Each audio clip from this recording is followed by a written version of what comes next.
Welcome to our deep dive, and today we're going to be tackling how to help children cope with separation or divorce. hmm You've given us a really interesting mix of research summaries, parenting guides, Yeah. even some personal stories. Mhm. Really a grab bag here. Yeah. So our mission today is to go beyond that sort of surface level advice Right. and really uncover those aha insights that can make a real difference for these families. Yeah. It's easy to think, oh, kids are resilient, they'll bounce back. Mhm. But the reality is separation and divorce are really major life stressors. And the research shows us the impact can be pretty long lasting. One source, actually, The Warrior's Way, Mm. described the feeling as having your guts hanging out of your nose. Yeah, pretty vivid. Yeah, But I think it really gets at the intensity of what these kids are going through. absolutely. And it highlights just how important it is to understand all those different emotions that children experience. Yeah, Sadness, confusion, anger, guilt. guilt, worry, even relief sometimes. Oh, interesting. And what's really fascinating is that the research consistently shows it's not the divorce itself that's the biggest factor in a child's well-being, but it's really what happens after the divorce. Okay, so it's not about preventing the divorce entirely, but about creating a healthy environment for the child during and after. Exactly. Yeah. It's about how parents handle the situation, how they communicate, how they really put the child's needs first. So that makes sense. Yeah. When we're thinking about practical steps, one thing that came up again and again was routine. Yes. Childrenanddivorcehelpguide.org really emphasized how these consistent routines like bedtimes and mealtimes can give a sense of stability when so much else feels out of control. Right, that stability is so important. And it doesn't have to be rigid. Right. Like mom and dad have to have the exact same routine, but just predictability within each household. Got it. So, for example, dinner is always at 6. And then it's followed by homework time. That can be incredibly grounding for a child, even if those specific times differ between homes. Speaking of different homes, Yeah. I was really struck by this statistic from The Warrior's Way. Yeah. After a year of divorce, 25% of fathers are no longer a part of their children's lives. It's heartbreaking.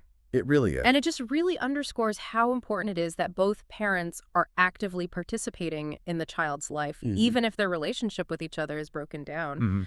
The Association of Child Psychotherapists has done a lot of work on this. Okay. And they highlight how children don't have that option of just, starting again the way adults might after separation. So the parents might be moving on, creating Yeah. new lives, Right. but the child still has to adapt to this reality Yeah. where their family has really fundamentally changed. Absolutely. That's a lot. And that's where open communication comes in. Right. And encouraging children to express their feelings honestly without fear of judgment.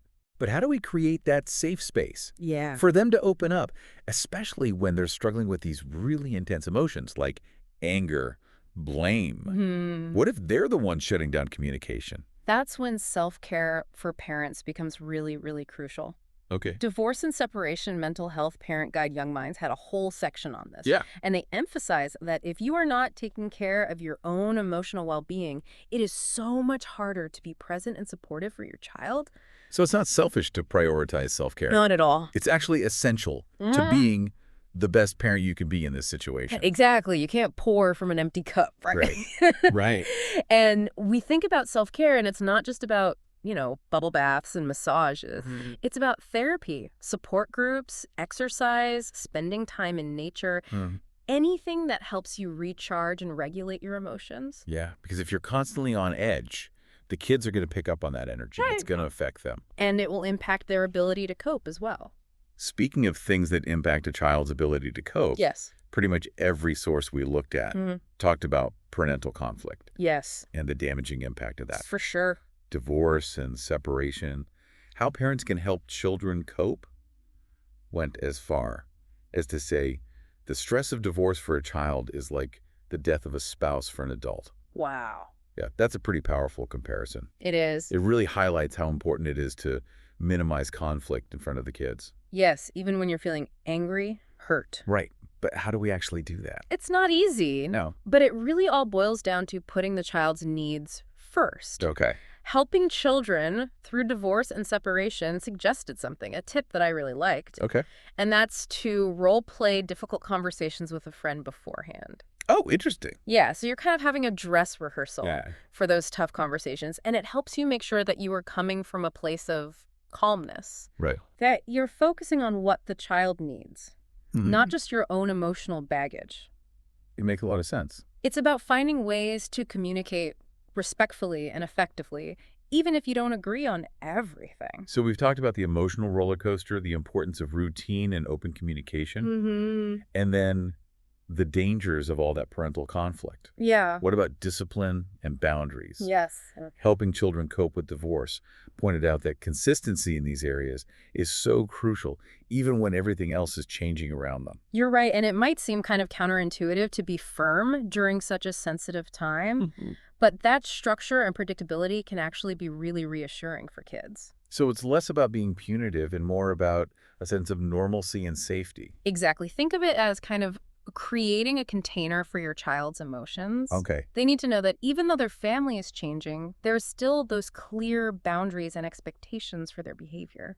I really love this suggestion that came up in one of the sources about having family meetings to discuss rules and expectations, Yes. even allowing the children to participate in setting some of the boundaries. That's a great strategy. Yeah. Because when children feel involved in that decision-making process, they're more likely to buy into the rules, take responsibility for their actions.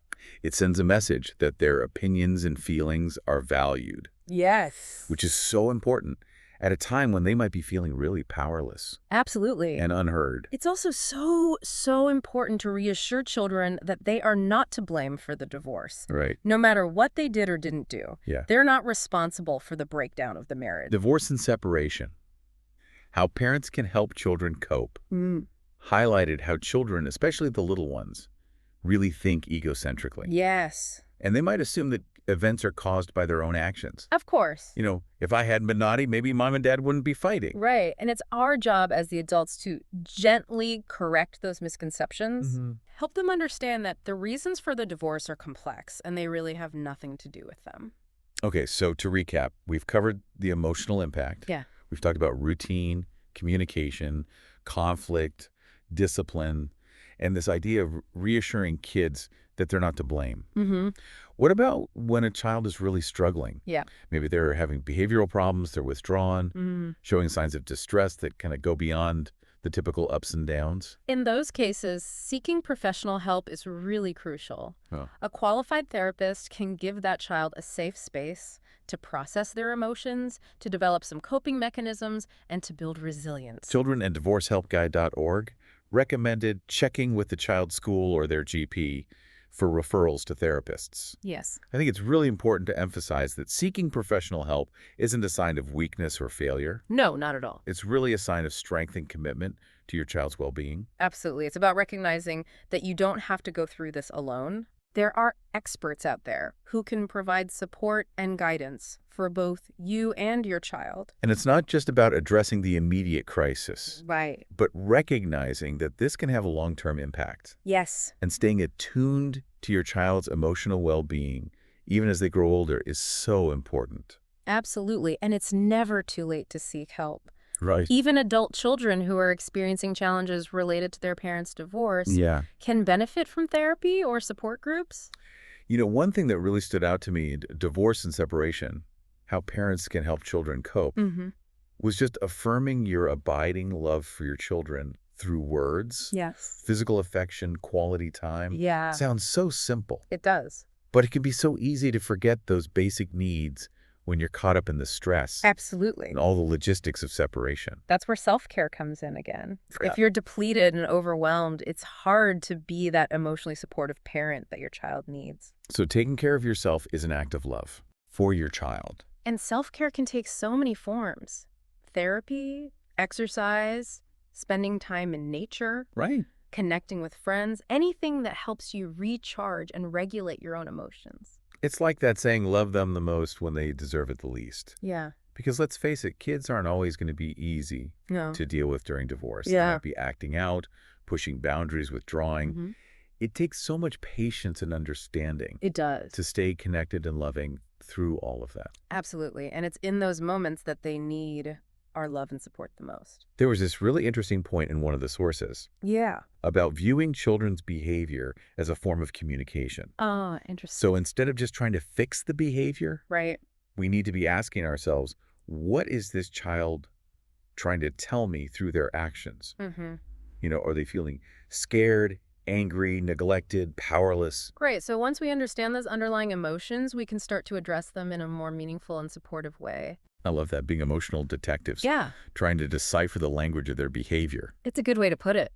And it's a reminder that they don't always have the words to express what they're feeling, That's true. especially in times of intense stress, Absolutely. upheaval. So it's up to us as the adults to really be attentive, to listen, not just with our ears, but with our hearts. You've given us so much to think about already, Oh, good. and we're just getting started. We are just getting There's started. so much more to explore. Oh, yeah. I'm ready to dive in. Me too. Welcome back to our deep dive on helping kids cope with separation and divorce.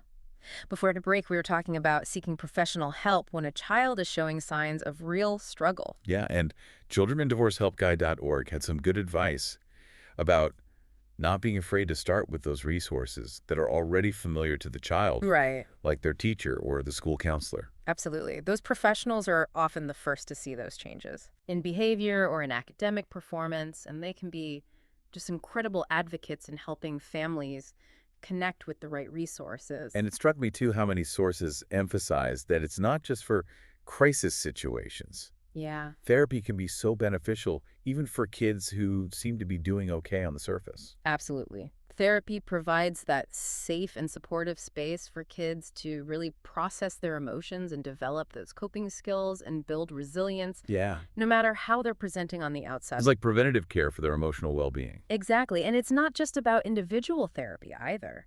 Helping children through divorce and separation highlighted the benefits of support groups, Okay. where kids can connect with other kids who are going through similar experiences. Yeah, there's just something so powerful about realizing you're not alone Absolutely. in what you're going through.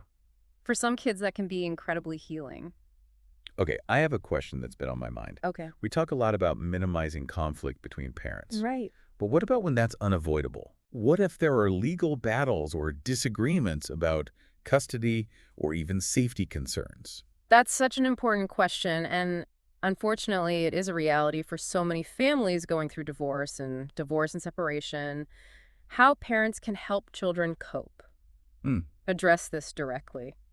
They said, honesty is still the best policy. So we're not trying to pretend everything's fine. Right. We're not sugarcoating it. No, but it's about being honest in a way that's age-appropriate and reassuring. Okay. You might say something like, Mom and Dad are having some disagreements about how things should work, but we both love you very much, and we're working hard to figure things out. Okay, so acknowledging the reality Yeah.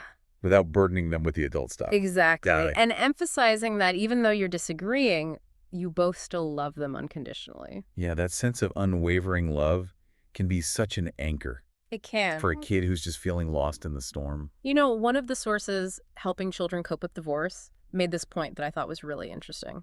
They said even in those high conflict divorces, there are still opportunities for co-parenting moments. Okay, what does that look like in practice, though? It could be as simple as agreeing on a consistent bedtime routine Okay. or coordinating birthday celebrations. Mm-hmm.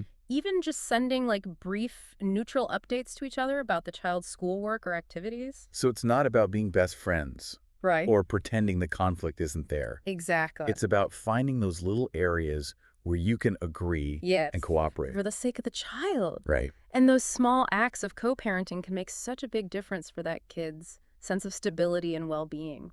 I think it's important to remember that every child's experience is unique. Oh, absolutely. There's no one-size-fits-all approach to this. No. And what works for one child might not work for another. And that's why it's so important to be attuned to those individual needs. Mm-hmm. Pay attention to their cues, verbal and nonverbal. Yeah. And just be flexible. Children and divorce. Yeah. Helping children cope with divorce. Yeah. Had a good reminder about this, saying that sometimes the best thing we can do is just listen, Yes. offer a hug, and let the child know that we're there for them no matter what. Create that safe and supportive space where they feel comfortable expressing their emotions, whatever those emotions might be. Yeah, and I think it's also important to acknowledge that divorce can be a traumatic experience for a child. It is. even if it's handled in the most amicable way possible. It's a loss. Yeah, And children need that time and support to grieve that loss.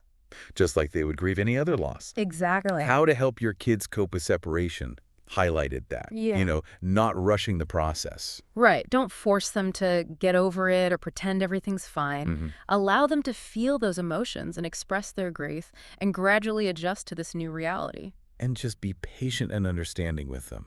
Yes, even when it's challenging. So we've talked a lot about parents. Yeah. What about extended family and friends? What's their role in this? That's a great question. And it's one that divorce and separation, how parents can help children cope, addressed specifically extended family and friends, can be an incredible support system Yeah. for kids during and after a divorce. But they can also add to the stress, right? Absolutely. It's really crucial that extended family members understand the importance of not taking sides, Okay. not criticizing the other parent, Hmm.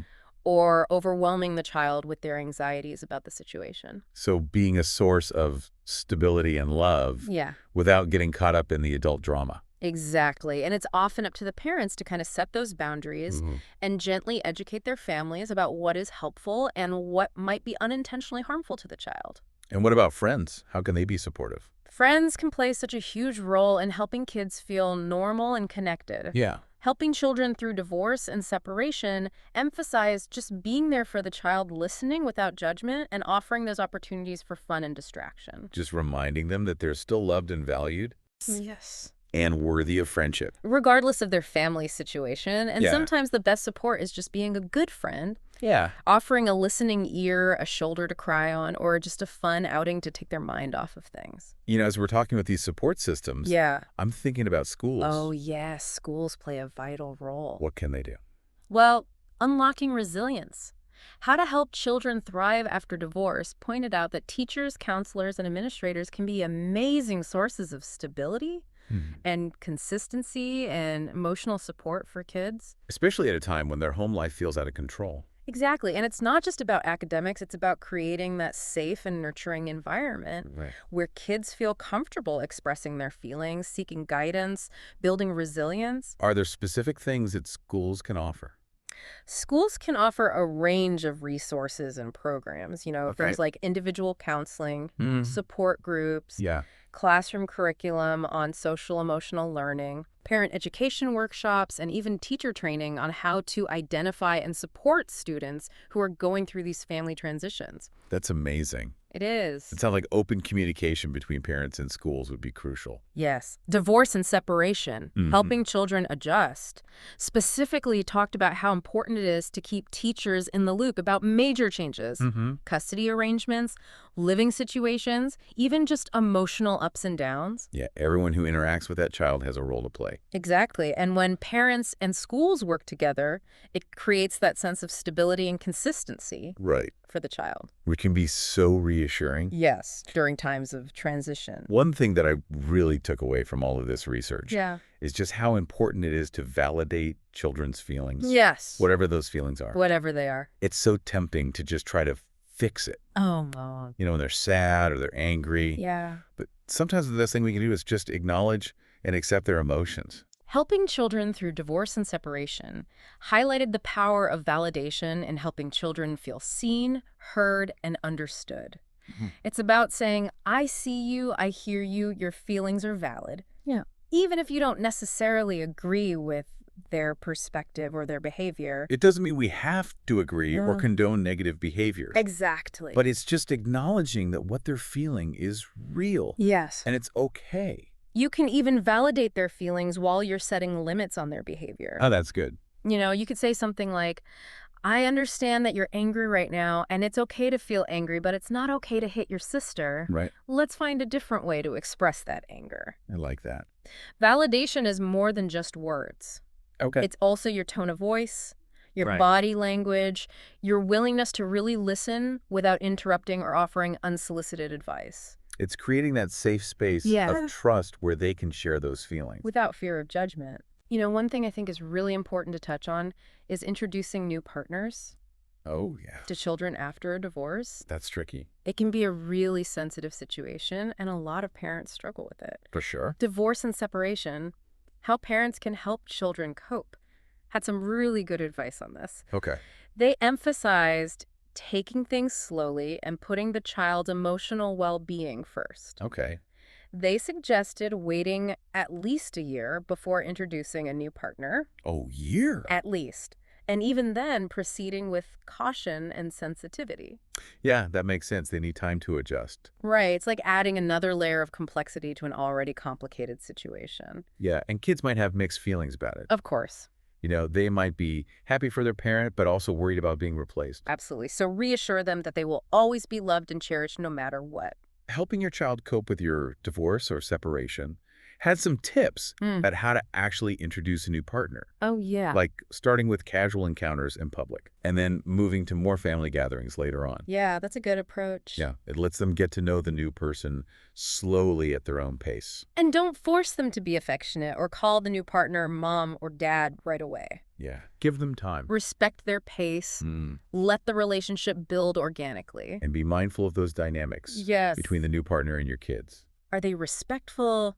Do they have things in common? Is Yeah. there a genuine connection there? Because if it's strained or negative, it just adds more stress For everyone. for everyone. And it's okay to take a step back. Yeah, Reassess if things aren't working out. the priority's got to be the kids' well-being. Always. So it's not about rushing into this blended family thing Right. or trying to recreate what you had before. No, it's about creating something new. Yeah. And healthy. That prioritizes love and respect and communication. Absolutely. Blending families takes time and patience and a willingness to adapt as you go. I think what's become clear is that there is no one right way to do this. There really isn't. Every kid is different. Yeah. Every family is different. And what works for one might not work for another. Children and divorce. Yeah. Helping children cope with divorce had a good reminder about this. What was that? They said that sometimes the best thing we can do is just listen without judgment. Yes. Offer a hug. Mm-hmm. Let them know we're there. And that we're there for them no matter what. Yeah.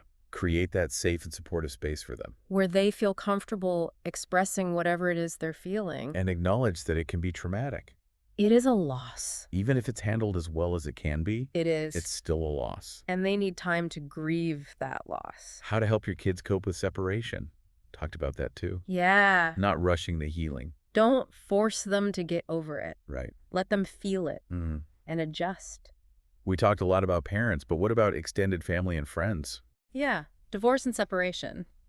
How parents can help children cope. Talked about this. They can be such a great support, Yeah. but it's important that they understand the importance of not taking sides or criticizing the other parent. Right. Don't add to the drama. Exactly. And it's often up to the parents to set those boundaries Right. and educate their families about what's helpful. What about friends? Friends can play a huge role in helping kids feel normal. Helping children through divorce and separation emphasized just being there, listening, offering fun distractions. Yeah, just being a good friend. Exactly. As we're talking about support systems, I'm thinking about schools. Oh, yes. Schools play a vital role. Unlocking resilience.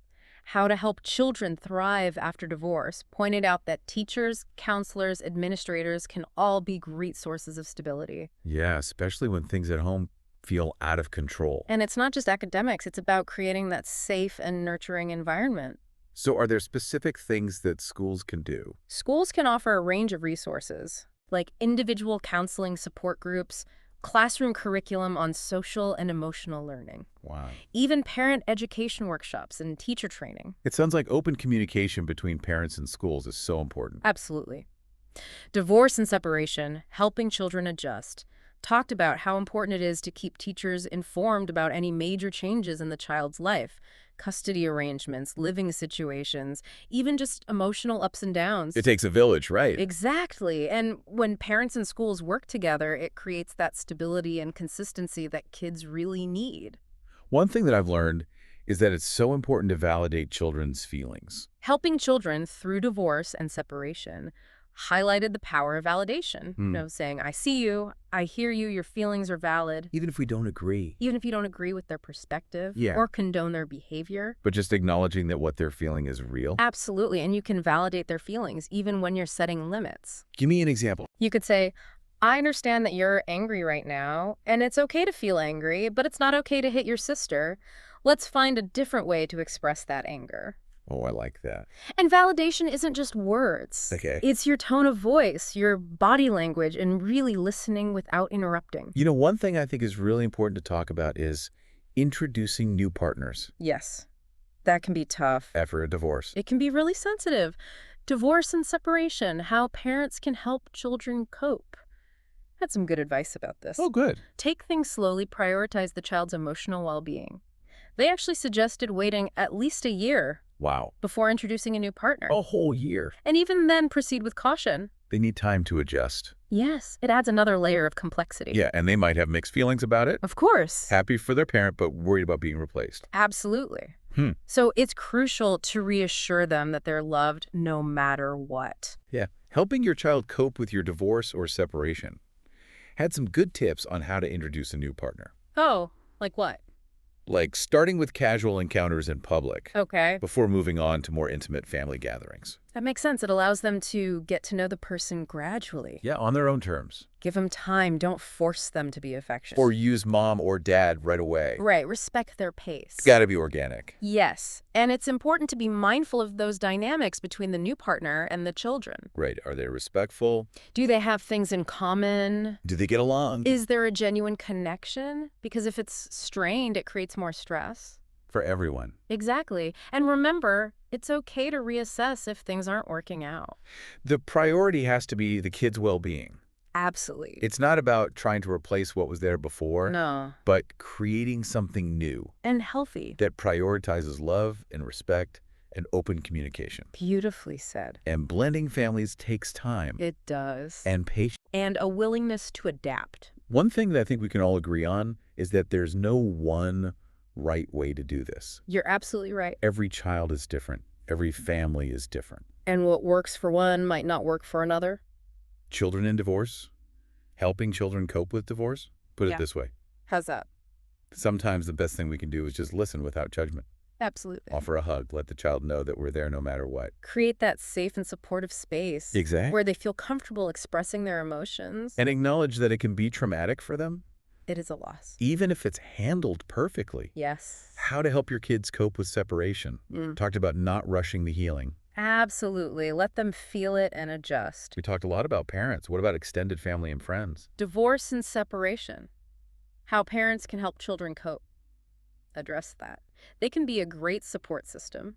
But they can also add to the stress. Exactly. It's crucial that they understand the importance of not taking sides or criticizing the other parent. Don't get caught up in the adult drama. Right. And it's often up to the parents to set those boundaries. What about friends? How can they support a child going through this? Friends can play a huge role in making kids feel normal again. Helping children through divorce and separation, emphasize just being there for them, listening without judgment, and offering fun distractions. Just being a good friend. Exactly. So we talked about extended family and friends. I'm also thinking about schools. Schools play a vital role, unlocking resilience. How to Help Children Thrive After Divorce said that teachers, counselors, and administrators can be incredible sources of stability. Especially when their home life is in turmoil. Exactly. And it's not just academics, it's about creating that safe and nurturing environment. What are some specific things that schools can offer? Oh, all kinds of things, like individual counseling, Okay. support groups, classroom curriculum on social and emotional learning, even parent education workshops and teacher training. It sounds like open communication between parents and schools is so important. It really is divorce and separation, helping children adjust. Specifically talked about how important it is to keep teachers informed about any major changes in the child's life, custody arrangements, living situations, even emotional ups and downs. It takes a village, right? Exactly. And when parents of schools work together, it really creates that stability that kids need. You know, something I've really taken away from all this research Yeah. is just how important it is to validate children's feelings, whatever they are. Helping children through divorce and separation highlighted that. It's so tempting to try to fix it I know. when they're sad or angry. But sometimes the best thing we can do is just acknowledge and accept how they're feeling. Yeah, and it doesn't mean we agree or that we condone any negative behavior. Exactly. It's simply acknowledging that their feelings are real. And valid. And you can validate their feelings while setting limits on their behavior. Now, give me an example. You could say something like, I understand you're angry, and it's okay to feel angry. But it's not okay to hit your sister. Let's find a different way to express that anger. Oh, I like that. And remember, validation isn't just words. Okay. It's your tone of voice, your body language, your willingness to truly listen Okay. without interrupting. Okay. So we talked about validating feelings. I think it's also important to talk about introducing new partners That's a tough one. after a divorce. You can be really sensitive. Divorce and separation, how parents can help children cope. Had some great advice about this. Okay. I'm all ears. They said, take things slowly. Okay. Put the child's needs first. Mm-hmm. They actually suggested waiting at least a year A whole year. before introducing a new partner. Wow. And even then, proceed with caution. That makes sense. Give them time to adjust. Yes, it's adding another layer of complexity. And they might have mixed emotions about it.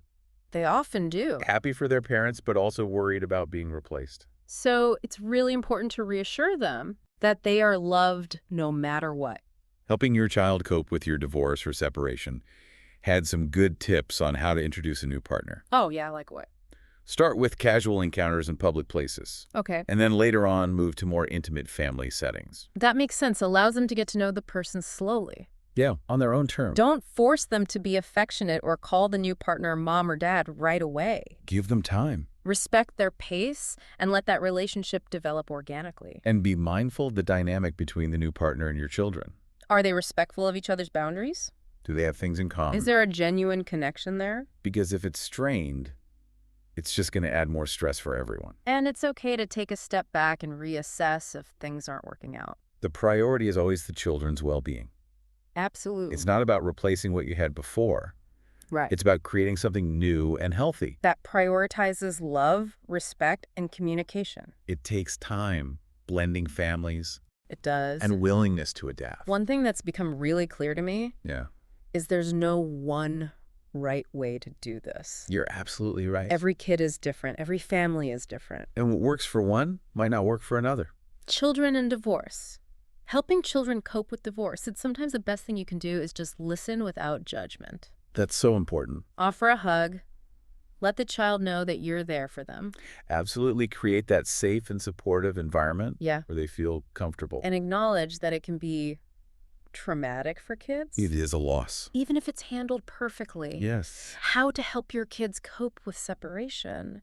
Talked about not rushing the healing process. Right. Let them feel it. And adjust. And adjust. Welcome back to the deep dive. It's amazing how much there is to this topic Yeah. of helping children cope with separation and divorce. I mean, we've talked about everything from the emotional intensity to routine communication, even those subtle language choices. And we've just scratched the surface. I know. There's so much more to uncover. So let's dive back in. Sure. One thing that's been on my mind is we often talk about minimizing conflict between parents for the sake of the kids. Right.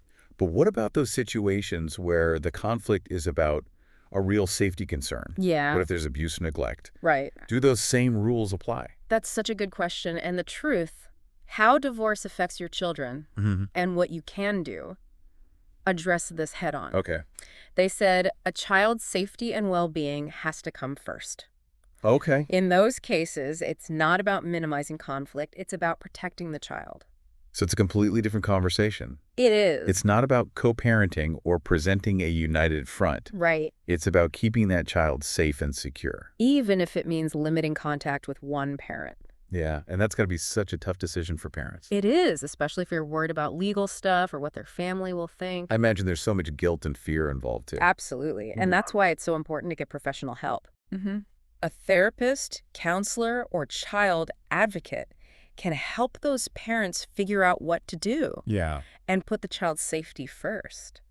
You know, we've talked about a lot of the hard parts of divorce. Yeah, the tough stuff. But one thing that I thought was really interesting Okay. was this idea that divorce doesn't have to be a tragedy for kids. Okay. In fact, how parents can help their children cope with divorce Yeah. actually said that if parents handle it well, it can be an opportunity for growth and resilience.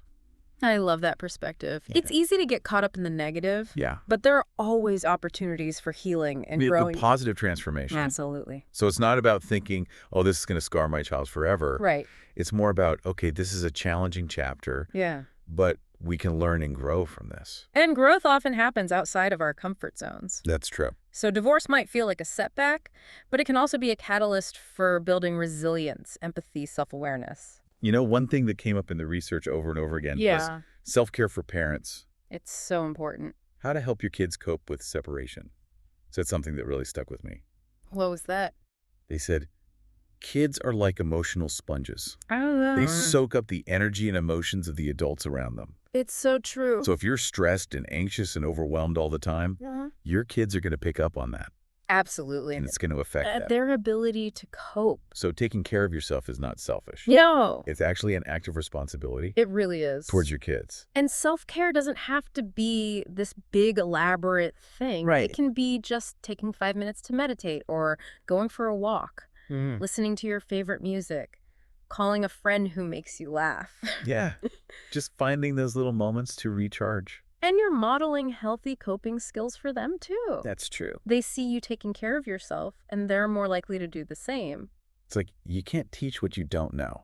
Exactly. You know, as we wrap up this deep dive, I'm struck by how much the success of navigating divorce, especially with kids, Yeah. really depends on the adults. Right. It's about our ability to manage our own emotions, Yeah. to communicate clearly, Absolutely. to put our children's needs first. To seek help when we need it. Exactly.